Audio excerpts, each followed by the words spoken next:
Marie. Nouvel épisode de la saison 2. Oui. Donc, sur l'information, puisque c'est notre thème maintenant.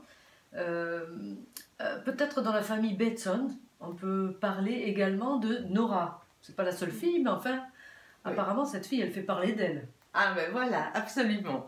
En tout cas, au niveau des infos, il y a beaucoup de nouvelles informations sur elle. Elle a un institut qui se trouve en Suède et aujourd'hui, c'est quelqu'un qui apporte donc son savoir-faire auprès des politiciens, auprès des grands ministères, auprès des personnes qui s'intéressent à toutes sortes de choses. Elle balaye très très large puisqu'elle s'occupe évidemment de la manière dont les systèmes coévoluent.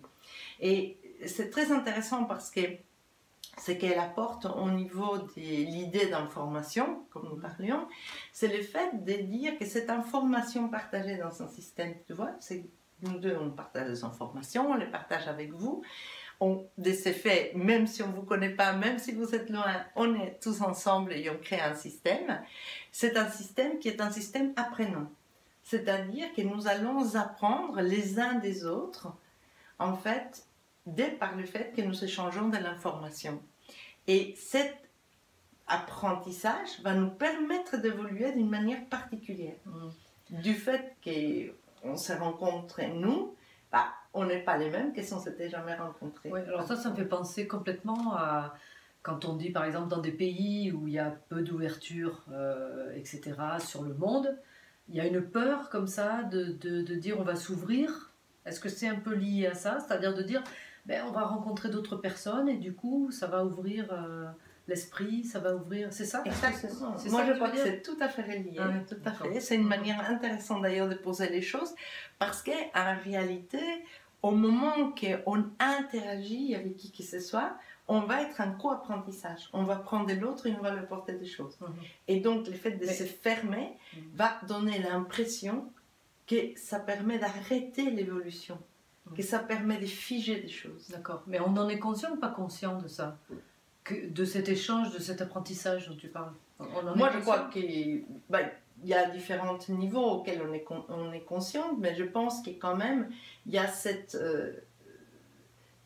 je dirais, cette sensation dans les sens les plus subtils, comme une véritable connaissance des choses de la part parfois des autorités de certains pays, qui est le fait qu'avoir des contacts avec des étrangers vont évidemment amener à apprendre des choses, à voir les choses autrement. Mais évidemment, on ne tient pas compte que aussi les étrangers vont pouvoir apprendre aussi de la culture dans laquelle ils y vont. De toute façon, du coup, c'est réciproque. C'est réciproque. Ce qui peut amener de la peur aussi.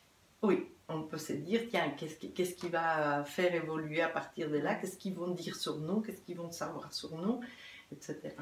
Alors, Nora Bateson, bon, elle a pris ce principe de dire, donc en fait, on a un apprentissage mutuel, en fait, quand on échange de l'information. Oui.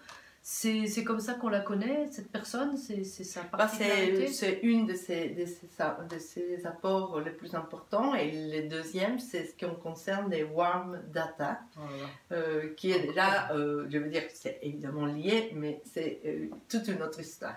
Bon, elle est pardonnée parce qu'elle est quand même américaine, je suppose, d'origine. Oui, tout à fait. Dire warm data, ça va. Oui, j'aime bien qu'on parle français ou anglais ou autre chose. Mais alors, warm data, sur le traduit, ça veut dire ça serait de la data, parce que ça s'appelle data. Donc ça, c'est les données. Des données, mais data, c'est vraiment des données très particulières qu'on prend aujourd'hui en compte, des entreprises prennent en compte pour tirer des informations sur leurs clients et pouvoir, en tirant ces informations, vendre encore plus. Oui, mais on connaît bien, avec tous ceux qui nous entourent, quand on navigue sur Internet. Alors, la question du jour, peut-être, la question ou la pensée du jour, etc., ce serait quoi? Est-ce que toi, tu as une proposition, Teresa? Mais oui, c'est de dire, de réfléchir peut-être un instant à quel est l'apprentissage le plus important dont vous n'êtes pas nécessairement tout à fait consciente là à l'instant et qui vient de simplement avoir été en contact avec des personnes pas comme les autres, pas comme les gens que vous connaissez d'habitude. Peut-être vous avez croisé quelqu'un dans la rue, peut-être vous avez rencontré des amis qui étaient bizarres, étranges, différents. Qu'est-ce qu'ils vous ont appris et qu'est-ce que vous leur avez apporté? Voilà. À suivre. Au revoir.